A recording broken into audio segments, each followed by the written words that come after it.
ወደ እንግሊዝ ሀገር ሲሄድ አውሮፕላን ውስጥ እሱ መሆኑ ተደርሶበት በቁጥጥር ስር መዋሉን መረጃዎች ደርሰውናል። አመዘሳለኝ በመያዙ ስሙን ቀይሮ ነው እርግጠኛ ባሆንም ልጁን ሐሰን የሚባል ስም ነው የመጣው። ልጁ ሰማዕቱ ቅዱስ ጊዮርጊስን የነካ ወፍ ዘራሽ ባለባት ሀገር ውስጥ የሰማዕቱ ክብር ተነክቶ የትኛውን በጀት ነው የምታጸድቁት? ርክበ ካህናት ማለት ተገናይቶ ራስን ማረም ሐዋርያትን ተመለሱ ወደ እውነተኛ ዓላማችሁ እንዳለ የመታረሚያና የማረሚያ ጉባኤ ነው።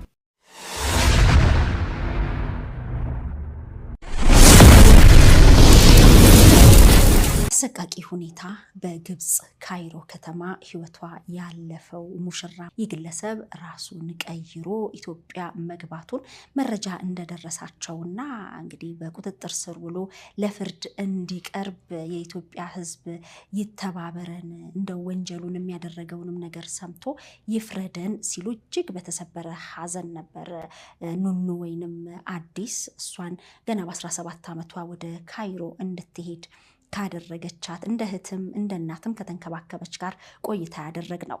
ይህ ፕሮግራም ከተላለፈ በኋላ ግን የደረሰን መረጃዎች ወደ እንግሊዝ ሀገር ሲሄድ አውሮፕላን ውስጥ እሱ መሆኑ ተደርሶበት በቁጥጥር ስር መዋሉን የሚመለከት የተለያዩ መረጃዎች ደርሰውናል። ከነዚህ መካከል በእንግሊዝ ሊድስ ከተማ ኑሮዋን ያደረገች አንድ የሸገር ኢንፎ ሚዲያ ተከታታይ ባለቤቷ በመጣ ሰዓት በዛ አውሮፕላን ውስጥ ያየውን ነግሮኛል ስትል እንዲህ አካፍላን ነበር። እኔ ኤደን ገብረ እግዚአብሔር እባላለሁ። እኔ ያለኝ መረጃ ባለቤቴ ቅዳሜ ተነስቶ እሁድ ነው ማንቸስተር ኤርፖርት የደረሰው እና እሱ ማንቸስተር ኤርፖርት በሚደርስበት ሰዓት ልክ ፕሌኑ ሲያርፍ በማይክሮፎን ተነገራቸው እዛው ባሉበት እንዲቆዩ እና ከዛ ስሙ ተጠራ። ሐሰን ተብሎ ስሙ ሲጠራ ከዛ ባሉበት ቁጭ እንዳሉ ብዙ ፖሊሶች በመስኮት እንዳየ እና እሱ ወደ መጨረሻ ወንበር ነበር የተቀመጠው።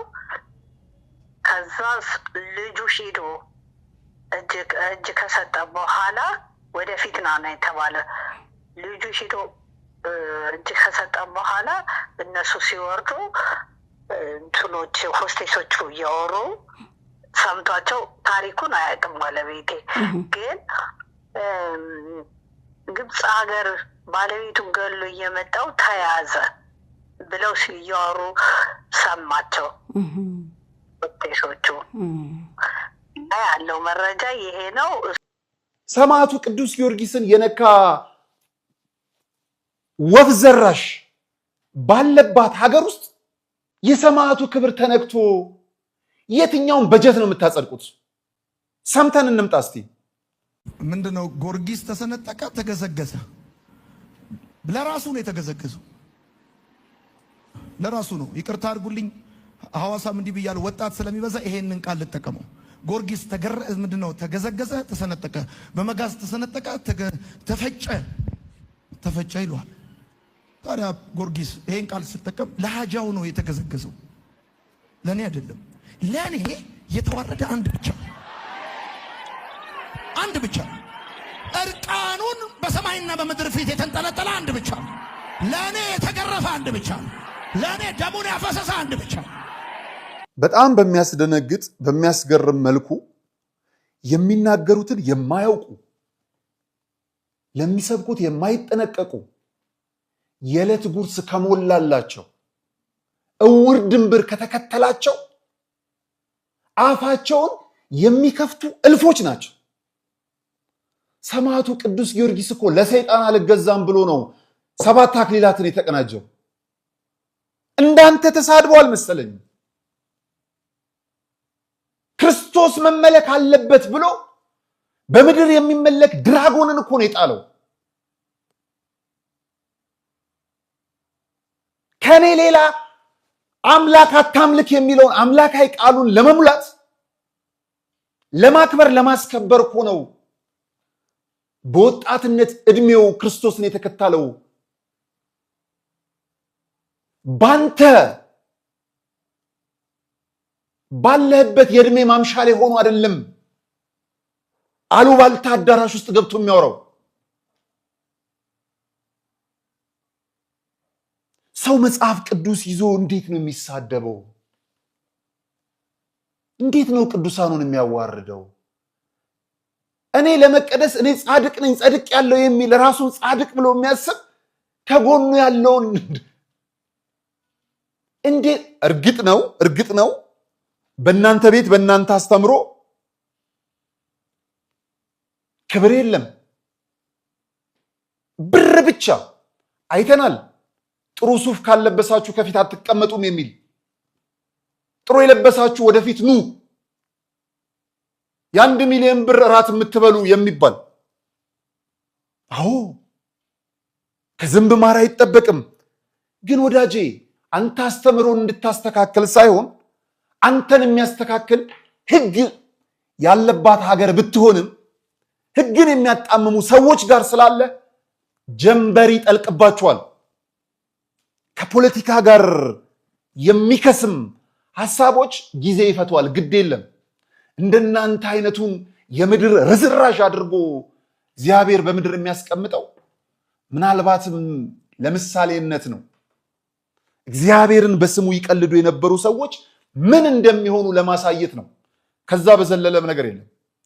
የቅዱስ ሲኖዶስ ርክበ ካህናትን የተሰበሰባችሁ ብፁዓን አባቶቻችን አቋምም አጀንዳም አድርጋችሁ እንድትወጡ የምንፈልገው እንደነዚህ አይነት ወረበላን የሀገር ሕግ አንድ እንዲላቸው ነው። ርክበ ካህናት ማለት ተገናኝቶ ራስን ማረም፣ ሐዋርያትን ተመለሱ ወደ እውነተኛ ዓላማችሁ እንዳለ የመታረሚያና የማረሚያ ጉባኤ ነው። ስለዚህ ምድራዊነትን ማረም የቅዱስ ሲኖዶስ ጉባኤ በዓመት 2 ጊዜ ነው። ይህ የሆነበት ምክንያት አለው። እግዚአብሔር ለሙሴ በዓመት 2 ጊዜ ቀንደ መለከት እንዲነፋ አድርግ ብሎታል። ከዚያ የተነሳ የወንጌልን ቀንደ መለከትነት ለሕዝብ የሚያዳርሱ ሊቃነ ጳጳሳት በዓመት 2 ጊዜ ተሰብስበው የእግዚአብሔርን አዋጅ ይናገራሉ። ይኸውም ምክንያት አለው። አሁን በርክበ ካህናት ተሰብስበው በልጉንና ክረምቱን ይመግባሉ። በጥቅምት ተሰብስበው መከሩንና በጋውን ይመግባሉ። የማለፍን ማለት ነው። ለ6 ወር አንድ ጊዜ ለ6 ወር አንድ ጊዜ ጸለዩለት ማለት ነው። ዓመትን በጸሎት ለማስተዳደር ነው ሲኖዶስ የሚሰበሰብበት ምክንያት እንጂ 4 ጊዜም 5 ጊዜም መሰብሰብ ይቻላል። 2 ጊዜ የሚሰበሰቡበት ምክንያት እግዚአብሔር ለመንፈቁ ሰላም እንዲሰጥ 2ቱን ወቅቶች በጥቅምት 2ቱን ወቅቶች በግንቦት ተሰብስበው ይባርካሉ። እግዚአብሔር ዘመንን እንዲባርክ ዓመቱን እንዲባርክ በ6 ወር ሰላም፣ ፍቅር፣ አንድነት እንዲሆን በ6 ወር ደግሞ ሰላም፣ ፍቅር፣ አንድነት እንዲሆን 6ቱን ወር አንድ ጊዜ 6ቱን ወር አንድ ጊዜ በጸሎትም ለመባረክ ነው። ስለዚህ ጉባኤውም የበረከት የሚሆነው የክርስቶስ ዓላማ ቅድሚያ ሲሰጥበት፣ ጭቅጭቅ ሲጠፋበት፣ ቅናት ሲለይበት፣ አድማና ዘረኝነት ሲጠፋበት፣ እነዚህ ሁሉ የተለዩበት ሲሆን መንፈቁ የበረከት ይሆናል።